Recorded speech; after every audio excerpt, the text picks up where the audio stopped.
Hey, I'm Dr. Mark Kovacs. I'm excited to be presenting tennis technology. Where are we and where are we going for the Tennis Innovation Week?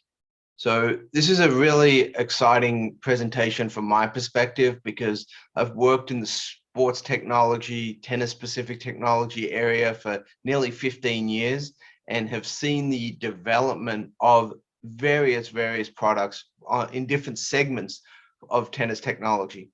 So it's really a valuable resource here that will really highlight the many different technologies that exist, predominantly focused on improving tennis performance, analytics, the injury prevention side, the athlete monitoring side. Will not be super focused on fan engagement or court bookings or facility management. This is going to be a lot more focused on player development aspects of tennis technology. So again, want to talk to you a lot about the importance of understanding where the field has come from and where it's going and how to use information to help you coach better, play better, educate better. So the first thing is we have to ask the right questions. What are the questions that needs to be answered? How can I hit the ball better? How can I hit the ball harder? How can I move faster? How can I monitor what I'm doing in a more accurate way? When we say accurate, we've got to remember, is the product valid? Does it measure what it's supposed to measure? And is it reliable? Does it measure what it's supposed to measure consistently day in, day out? And those have been the two biggest areas of concern over the last decade. And I've tried hundreds of products. I've worked with dozens of companies on different aspects of technology. And that's always the first question is we need a product that is accurate, that is valid and reliable. And many companies have come and gone that have had great budgets, great concepts, great ideas, but they've launched very early without having a valid and reliable product. And every single one of those has failed because people over time realize, I don't care how good the concept is, whether it's a sensor, whether it's a smart court, whether it's some type of monitoring device that you can wear. If it's not valid and reliable, it doesn't matter what the metrics are. So you have to have high quality metrics that are valid and reliable. For example, here's a series of companies that everyone should be familiar with, and they have certain taglines around what they're trying to accomplish. Connect the world, make it easy to do business anywhere, remember everything. Big goals, big statements, big visions that they have. And a lot of these technology companies that are moving into the tennis space many times don't have clear strategy, don't have a really overarching objective. They're working on a technology that may have come from a different environment, different sport, trying to implement it in the tennis space, but many times struggle because tennis is multifaceted. It has a lot of different components, and you have to be really, really great, usually at one or two things, and then you can expand from there. And that's one of the aspects where some companies haven't really embraced that concept well enough to be successful in the sport. So these are some broad areas that we all need to keep in mind when we're evaluating technology. Does it monitor, measure extrinsic loading, what a player is doing on the court, volume, intensity, frequency, things like that? Does it measure any type of intrinsic loading? This could be psychological, physiological, biochemical, tissue, things like that. So think about blood work, think about heart rate monitoring, things like that. Overcompensation, does it give us triggers or data where we can understand, is an athlete overworking, and what is that metric that we're using? There's a lot of companies now outside of tennis that are trying to answer this question, and most of them are extrapolating data that isn't necessarily accurate or relevant and trying to make use cases for when an athlete should reduce training, don't train as hard, things like that. Most of the time, based on the algorithms that are used, it is recommending less versus more. And that many times is not always the right answer. Less is not always better for many players, especially if they have to compete at a very high level. They actually need to train harder many times, but it needs to be monitored more effectively. Fatigue and recovery, these two go together, obviously. Fatigue is the onset of something after training. Recovery is the reversal of that if you do it correctly. How to monitor recovery, what recovery technologies are out there in the marketplace that can be used by tennis athletes. Those are all very, very valuable. And then we have to understand nutrition, and then when is the next loading session. So those are just things from a general sports science standpoint that can be applied to tennis and when we're evaluating technologies. So just to give a framework, and this is how I personally evaluate all technologies, is I'm looking at it from 4 broad objectives. Is there an internal objective metric that I'm able to monitor? So that could be heart rate variability, heart rate, glucose, glycogen levels, VO2, lactate, things like that, internal metrics of the body. Is there an internal subjective? These are usually surveys or questionnaires that are asked of the player, but also of the support team. Could be the coach, strength coach, physical therapist, parent. So there's a lot of different aspects of this internal subjective. External objective. This is where a lot of the original sport technology started and really worked a lot on this area. GPS, velocity-based training, accelerometers, IMUs, power output meters, things like that that can measure these various metrics in an athlete and in a tennis player. And then external subjective. So that's coming from the outside person. So internal subjective is being monitored by the athlete themselves. External subjective is being monitored by the parent, the coach, someone outside of the athlete. So those two go along pretty well because you want to see, is the internal subjective providing the same data as an external subjective metric?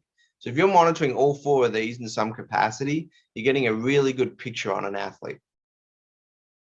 This is where things are moving and what we're currently working on. Patch technologies, wearable sensors, wearable EMG to look at muscle contraction, ingestible pills to look at things internally, whether it's body core temperature or other metrics internally. And these all exist currently on the market. Some of them are rather expensive. Some of them, the accuracy, the validity and reliability still needs a little more work. But I've worked with many of these companies that are doing a great job of continuing to expand and broaden the reach of what technology can do for athletes. So if you're not that familiar with the technology landscape in sport in general, it's very wide. And I've been fortunate enough to run a technology task force at a previous job I was at, where we had a 4-person team that scoured the world for technologies. Tens of thousands of companies were evaluated, funneled down into a few hundred that actually had relevance, had validity, reliability, and we would evaluate those on a consistent basis. So that sort of got me personally into this whole space back a little over 10, 12 years ago now. And since then, it's really provided a framework on how to appropriately evaluate companies and then provide feedback, assistance, advisory services to help some of these companies do a better job in the market they're trying to reach. For example, this is just a digital health venture fund that funds a lot of these type technologies and invests, and they do their due diligence in a way that all of us as practitioners should be as well.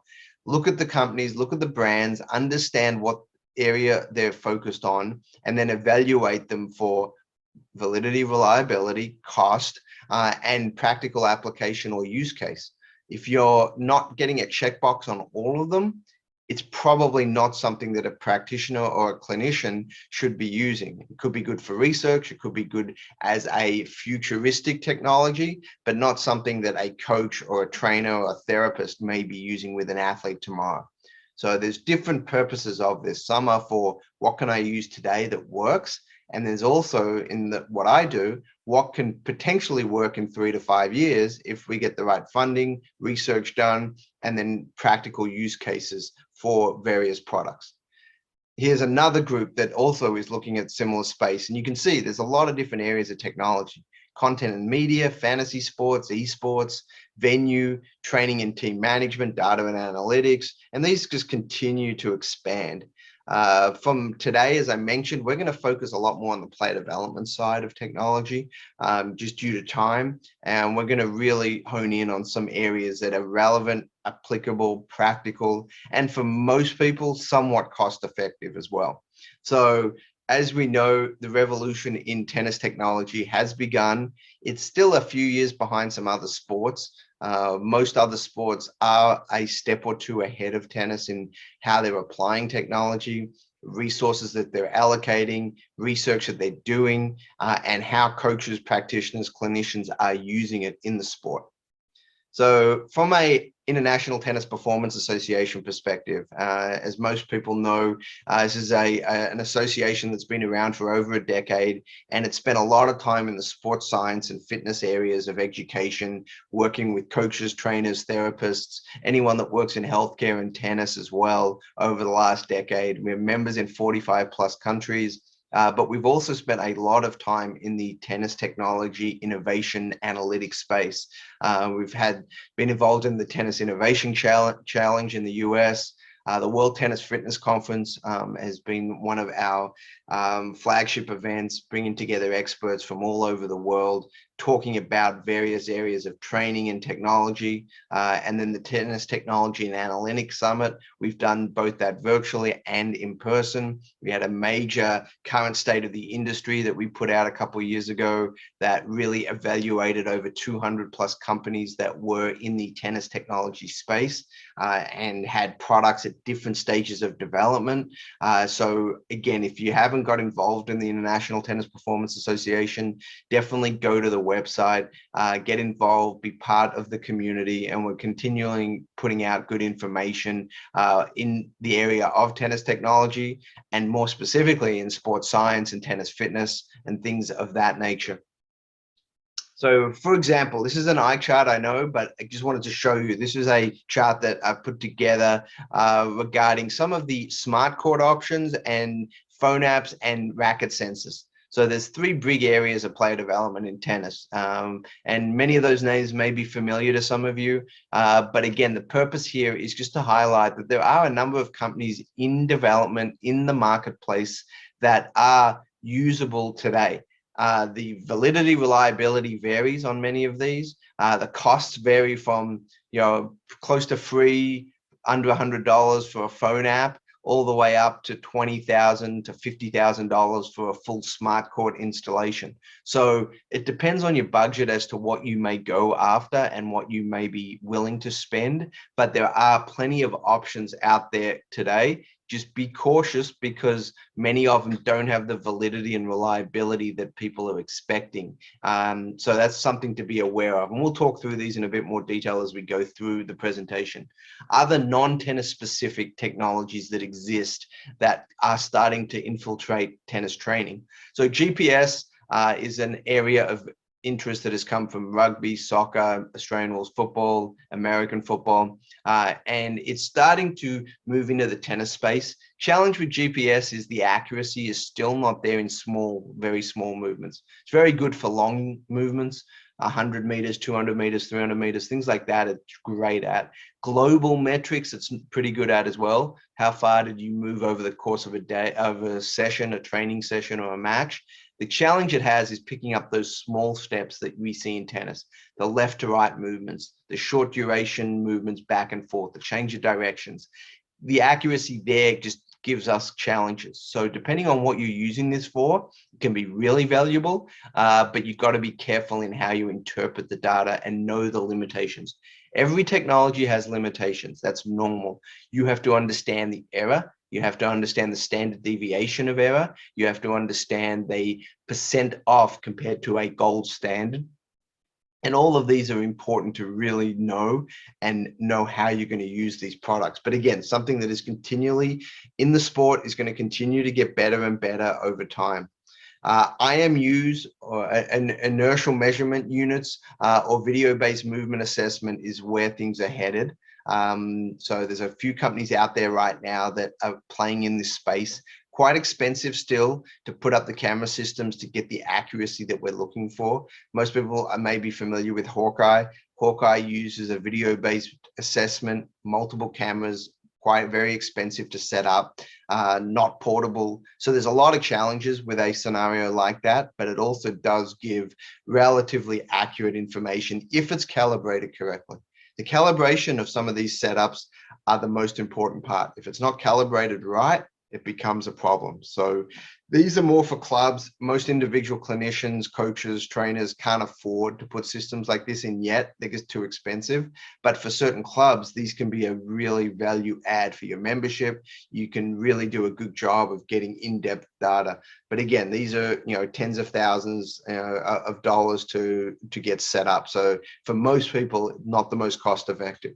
Go to one of the cheapest options that can provide really, really good internal objective data, and that's heart rate. Heart rate's been around the longest from a technology standpoint. It's been around 40 plus years. It's accurate if it's used right. One caution is there's a lot of heart rate monitors now that are trying to measure it at the wrist. Wrist measurement of active heart rate is not as accurate as chest straps. It's really, really important to understand that, because many people are promoting wrist-worn heart rate monitors in different companies and trying to extrapolate accurate data from that. There are some limitations. You have to understand the limitations, and you have to realize that at rest, relatively accurate. Once you start exercising, it starts becoming quite inaccurate. So you have to be cautious about how and when you're going to use it. For our training with our elite players, you always want to use the chest strap. It's just the most accurate way to get the numbers that we want. And we're concerned about accuracy, especially in drills, such as the example on the screen, where we'll do a training session for tennis-specific endurance.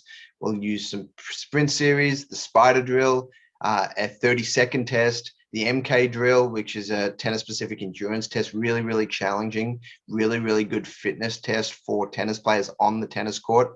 36 feet distance and change the directions a lot.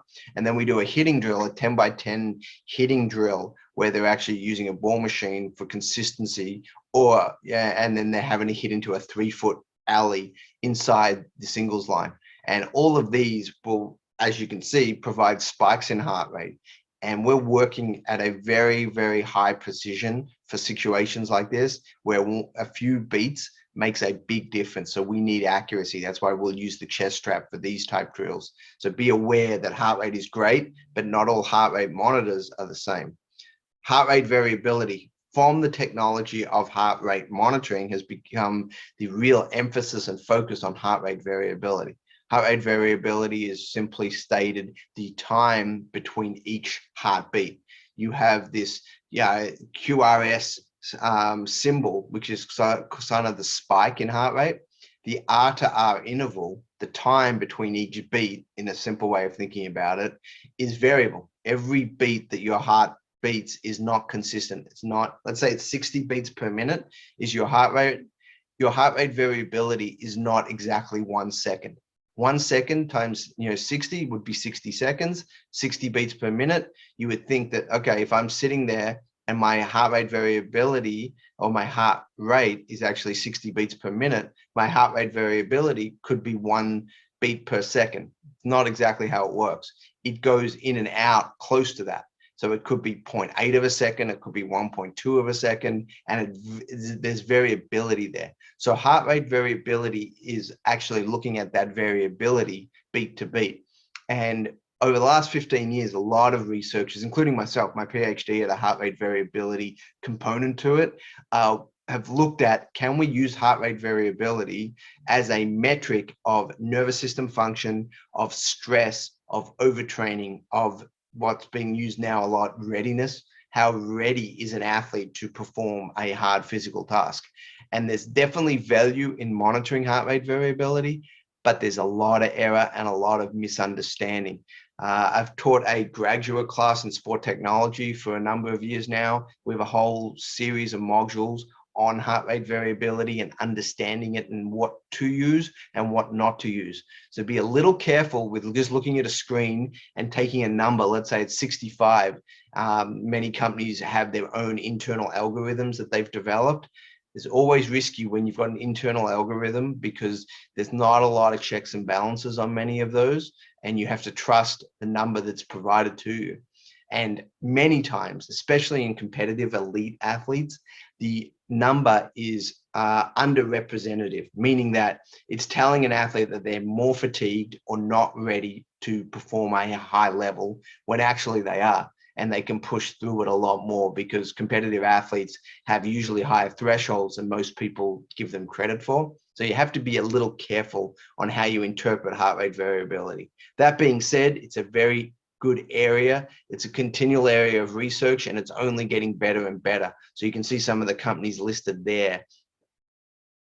So this is what we talked about, the R2R interval. Understanding this and understanding how it's monitored and measured and what algorithms are used are really important, because different companies do a different quality on their heart rate variability. So it's really important to know who you're working with and what companies are the best. And we can help you with that if you want to reach out. There's a number of good companies out there that are working in this space, that have, product out on the market that are relatively cost effective as well. A few $100s can get you a really high quality product these days. So again, this is more into the science behind it. I'm not going to spend a lot of time today talking through this, but we've got a lot more information on this if people are interested. How about velocity-based training? So this is more for the strength coaches out there, people that are working in the field, the physical trainers, some tennis coaches that do the physical training, understanding the velocity of movement. It used to be you go into a weight room and everyone would ask you, how much do you squat? How much do you lunge? How much do you deadlift? How much do you bench press? That used to be the standard question. Okay, I can squat 200 kilograms. Okay, you've got a pretty good squat. That used to be the metric. Now it's how quickly can you move a standard weight? It could be 100 kilograms. How quickly can you move that weight?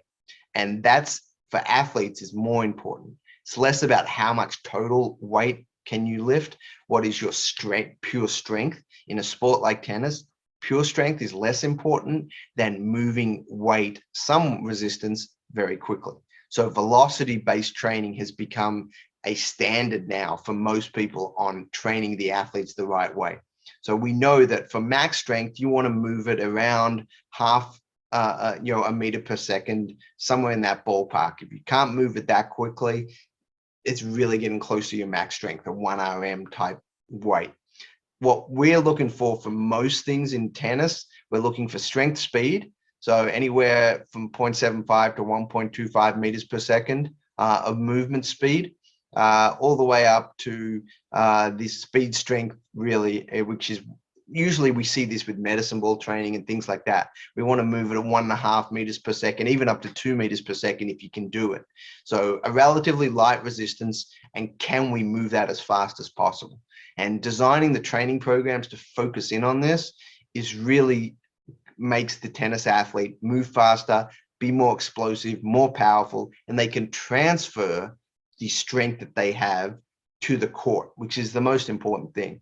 Weight room strength by itself is not a predictor of on-court tennis performance. It's the ability to develop strength in the right movements and the right muscle groups in the right directions, but then transfer that and move quickly and powerfully on the court. And that's where the best trainers and coaches are working. Eccentric based training. So this has become very, very popular over the last, say, decade or so, because there's been a lot of great research showing the value of eccentric loading, especially for deceleration purposes. Injury prevention, this has become very, very important. And we know in tennis, we have so many changes of directions. Decelerations into reaccelerations, front crossover steps, back crossover steps, short balls where you've got to sprint and then stop and readjust, split stepping. All this requires eccentric loading. And eccentric based training is training these decelerators predominantly to be as strong as possible so that your brakes can be as strong as you can, so you can accelerate even faster, because the body's not willing. It has governors in there. It has the ability to slow ourselves down if we don't feel like our brakes are good enough. Just like a car, if we don't have the right brakes in there, the accelerations are only going to happen one time and then we're going to have a crash. Same thing with a tennis player. So we need to work on eccentric loading, not only from a injury prevention standpoint, blowing out knees, hips, shoulders, things like that, but also from a performance standpoint. The more eccentric loading you can do, the stronger you are, the more stable you are in those positions, the quicker and more powerful you can become on the acceleration side as well. And that's where a lot of people miss it. They look at it mainly as an injury prevention technique. It's actually improving your performance. So really, really important. There's a lot of different equipment out there now that is all technology based that's helping to increase the load on the eccentric side, increase the force that can be produced while putting you in positions that are most applicable.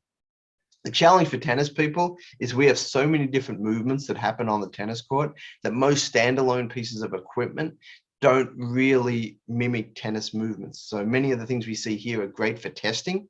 They're not always great for training. So we need to combine that with efficient training technologies to improve those movement mechanics. Athlete monitoring software. So we're talking a lot about various sport technologies. We're going to get into some tennis specific technologies in a moment, but to be able to correlate all this information, to capture it all, to have it all in one place so you can actually make effective decisions, you need some type of athlete monitoring software. It could be as simple as spreadsheets. It's just a little hard now to coordinate all those with different technologies. So there are many of these software programs out there that are data aggregators. Think of it as a database where multiple technologies can seamlessly be integrated into this software, and you can have dashboards that show strength scores, speed scores, power scores, injury prevention scores, questionnaire data, all monitoring an athlete on a daily basis. And this is really, really valuable because you can then make decisions based on when to travel, how to travel, how many minutes to practice on court, what the RPE should be, what the load should be, how many balls should we be hitting, how's the athlete responding to the increase or decrease in volume, does the change in environment have an effect, is the athlete potentially showing symptoms of illness or fatigue, and can we get ahead of that? And all the details matter. And you have to have these all in one place with a competent coach, trainer, therapist, sports scientist that can help you get to that answer that you're looking for. And that's really where most of this technology is helping if it's being monitored correctly. And you've got to be careful with just using numbers on a screen to make decisions. They only tell you a part of the story. No one piece of technology gives you all the information you need, but it gives you a piece of a bigger puzzle. So the more pieces of that puzzle you get, the easier it is to solve. Performance analytics. So the good thing about tennis is this has continued to increase. There's a lot of really good professionals that most people have never heard of that work in this space. They're behind the scenes. We work with a number of data scientists that really do great work, analyzing large data sets, analyzing matches, analyzing footage of a lot of great information. And it's really important to know that information can be presented in a lot of different ways. And usually when it's presented very simply, you miss the nuance of it. If you're not seeing standard deviations, if you're not seeing error scores, if you're not seeing percent differences from a gold standard, then you're not really understanding what that data means. Simple one match analysis doesn't tell us a lot. It tells us what happened in that moment, but it doesn't even tell us if it's statistically significant most of the time. It just says someone won more points than another, someone made more errors than another, someone had a higher percentage than another. But how did that actually impact the match results? So getting a level of detail in analysis, especially if you're working with higher level people, is really, really important to do. And that's only going to increase over time as well, which is great to see. Recovery. So the recovery space has probably grown the most. I remember in 2008, I was with the USTA and we started this recovery project, and it was about reviewing the science on recovery, especially for tennis. And at that point, the term recovery was just starting to be used, but most people were thinking of it, in a very narrow fashion. It was sleep, it was nutrition, it was the big picture items. There was some stuff being done on water therapies, cold water immersion, spas, saunas, different temperature techniques to help the body with blood flow, things like that. Over the last decade, the technology side of recovery has completely changed. We now have various products out there that work on improving blood flow, whether it's through compression devices, whether it's through electrical muscle stimulation, whether it's through manual therapies, whether it's through laser treatments, whether it's through photobiomodulation. If you don't know what that is, it's a form of light therapy that works really, really well, and we use with all our athletes. So there's a lot of things out there now that have really become a standard. The reason it's become a standard is because, one, it's easy to implement.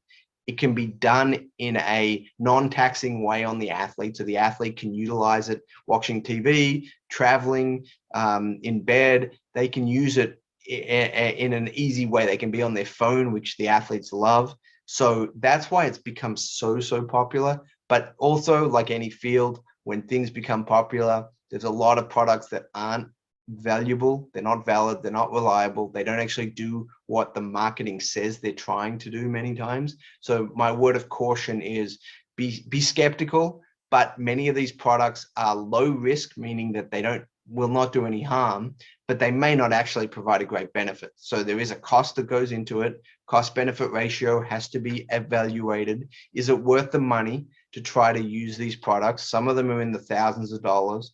You have to really evaluate the products to know, are they actually working, and are they worth it for this level of athlete?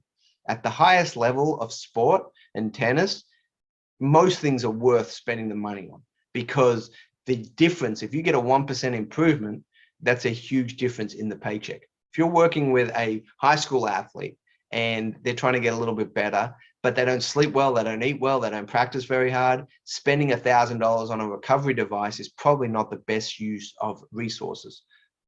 Better to spend money on tennis lessons and getting your game a little bit better. So it all comes down to value for resources that you have. And it's really important space, though. Recovery is only going to continue to expand, and the emphasis is only going to continue to expand. Now let's get into tennis-specific technologies. So as we've discussed previously, there's a lot of technologies that cross over in training, in rehab, in recovery that are applicable to all tennis athletes. But these things we're going to talk about here are specific to the tennis market, meaning that racket sensors is one that has tried over the last 5-7 years to break into the market and be a viable technology. And there's been probably a dozen different racket sensors that have come onto the market. Most of them haven't really fared that well, meaning that they haven't sold through at a large enough number to stay in the marketplace. Reason being is tennis is rather challenging because you have forehands and backhands, so it has to pick up the difference between forehands and backhands. It has to pick up the difference between topspin, slice, overheads, difference between a serve and an overhead, and it has to track all that with accuracy. And then if you're trying to get ball speed, impact location, all these factors from a little device, it's challenging. And a lot of these companies have done a phenomenal job working through many of these challenges, and the products keep getting better. And I'm actually very excited about the next generation of products, because many of these will be tied with video-based options as well. And if you have the sensor along with the video-based option, you're going to get a very accurate picture of what's happening at a relatively low cost, easy to implement. So this is an area that is going to continue to improve. It's probably not exactly where it needs to be yet for most people to get a confident level in the accuracy. But for certain things, say serve practice works really, really well. We've used it a lot with racket testing. We do a lot of racket customization and racket testing with elite players, and we'll use our sensors to evaluate that spin rate, ball impact location, ball speed, some other variables that will then correlate with our speed cameras, our speed guns, different things that we use alongside that. Tennis Smartcourts. So there was a big push, obviously, 7-8 years ago. A couple of companies moved into this space and did a really, really nice job from a hardware standpoint, setting up courts, being able to digitize camera systems to try to get as accurate a data as possible. The challenge was it was a lot of information and the data was not that valid, which is the problem, and it wasn't that reliable. So if you didn't have the validity at the level it needed to be and the reliability at the level you needed to be, you saw a lot of people get excited by the technology. A lot of places that had resources college programs, high level clubs were able to put in the systems, tried them, were hoping they were going to work really well, but unfortunately the data was not great. It was a little early in the technology. The engineers weren't able to get the accuracy where they needed it to be, and as a result, it's really fallen off as a viable product for most people. Hawkeye is one that's used at tournaments. It's the most expensive system out there. It's the most reliable and it's valid, but it's unrealistic for most clubs to put in because of the high price tag. Over the last 4 or 5 years, we've started to get more into multiple camera systems that are starting to get more accurate due to the latest LiDAR cameras that are coming out, and their speed, their frame rate, and their ability to digitize now. So we are moving into the next phase where cameras are going to be cheaper. You're going to need less of them to digitize an entire court. And over the next 2 to 3 years, we're going to start seeing some really interesting technology coming to the marketplace. We also have biomechanical software that's out there, markerless systems, which still aren't as accurate as marker-based systems for biomechanics analysis. And the costs are quite expensive, but they're starting to, again, with the new phone technologies that are coming out, new cameras that are coming out, they're becoming more accessible. There's still some inaccuracies. There's still some challenges with getting very high velocity movements and multiple plane movements, such as the tennis forehand, serve, backhand, and the movement of the athlete over a pretty large area to get those fully accurate. But again, it's an exciting time. There's more and more stuff coming out. Here are the majority of the products that are on the market today that have working either prototypes or are consumer based. And again, all of these are, from a Smartcourt perspective, require some hardware purchase, and they all have a sort of monthly licensing agreement as well for data. But if anyone's interested in looking at any of these are the ones that are out on the market right now. They provide predominantly similar information. Some are working on line calling capabilities. All are looking at ball location on the court, ball speed.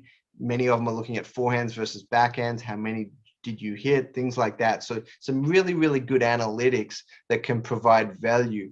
But again, it's the second generation of these products that are starting to show real insights and getting more and more accurate, which is exciting to see. Video analysis has been around probably the longest when it comes to tennis technologies, and they've improved significantly. They can all be done on your phone or iPad right now. The analysis, many of the companies are similar, and they really provide so much value. I use video every single day when we're working on projects because you can slow things down, you can highlight important key positions, you can analyze things in different granular aspects, and it's just something that allows us to make sure that we're confident in what we're looking at. 2D video analysis for stroke and movement and work from a coaching standpoint should be a staple for everyone, and it should be utilized very consistently, not only to give confirmation to you as a coach or a trainer that you're seeing the right things, but it's also one of the best ways for a student to learn.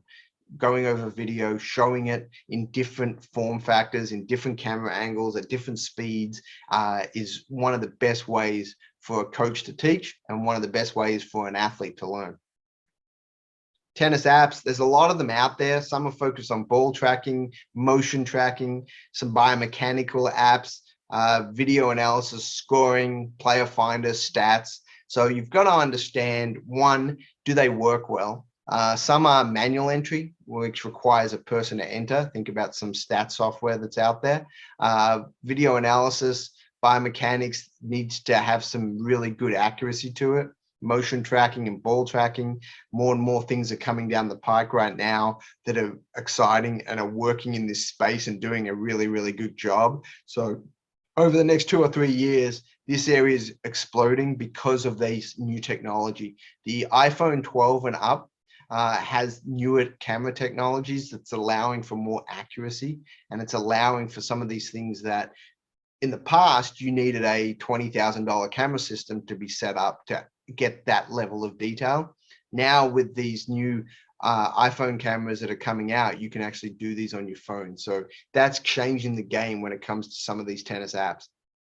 Here again is some of the list of tennis specific products when it comes to smart courts, racket sensors, things like that. Please email me, go to kovacsinstitute.com if you want more details from this, or go to the International Tennis Performance Association. This is available on both the areas, and we do a lot of work with many of these companies, but also helping to help the practitioner, the coach, the clinician better understand this area.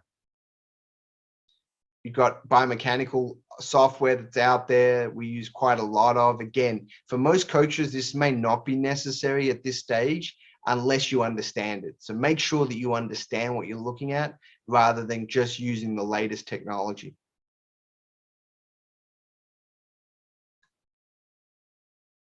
Force plates, pressure mats, things like that. This again is something that we use nearly daily in different ways. And it's very, very helpful for in-depth analysis of showing where someone's loading, how they're loading, are they doing it efficiently, and then provide feedback on training, and also from an education standpoint.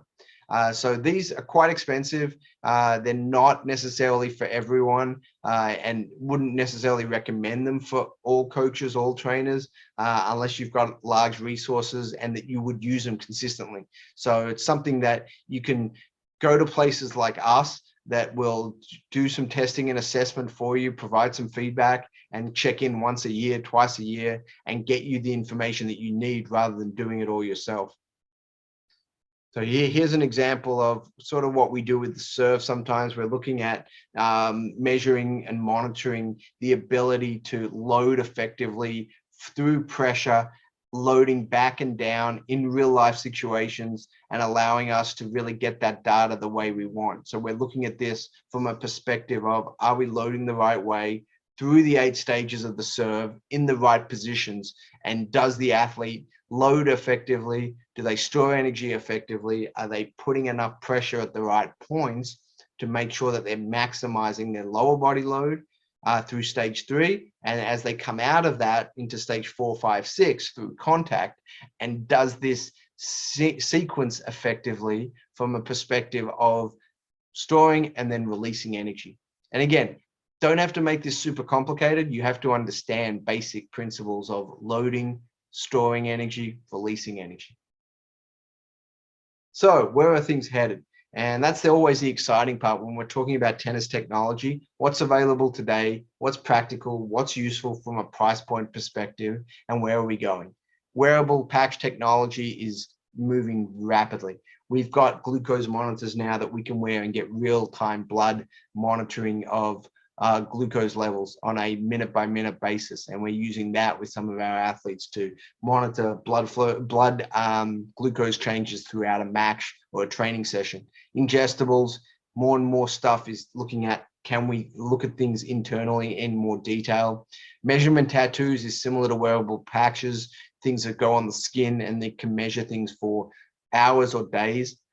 Smart bottles, intelligent hydration, making sure that we know exactly how much we're drinking, what we're drinking, when we're drinking, and providing us information on when to up that. Blood work is a huge area of mine personally. Been working in it for 15 plus years, and it's so valuable because you get an insight into what's happening not only today, but monitoring it on a consistent basis to allow you to make adjustments in training, in supplementation, in nutrition, for elite athletes. Genetic assessments and testing, this is where things are headed. Our understanding of genetics has improved tremendously over the last decade. We have tools now to understand genetic modifications, what genetic profiles look like, and are there different things that we may or may not want to do to help athletes based on their genetic sequence or profile. Be careful in this space because it's still new. There's a lot of misinformation, poor data, poor information, and overselling or over marketing of products that don't actually help. So caution with all of these new areas that are coming out. You want to make sure that you work with trusted resources, that you understand that there aren't necessarily one-shot solutions to a lot of problems. It's more, can we get more data? Can we get more information to put together that information in a way that we as coaches, trainers, clinicians can help our players get better, can help other coaches get better, and make the sport of tennis a better environment for training, for performance, for injury prevention, and for having more fun out there and improving at a faster rate. So again, excited to talk on this topic. It's really something I spend a large portion of every day working in the field of technology related to performance and injury prevention. Please reach out anytime. Would love to communicate more. We've got a lot more resources we can share if this information is interesting. And just want to thank everyone for being part of this great event and look forward to communicating further.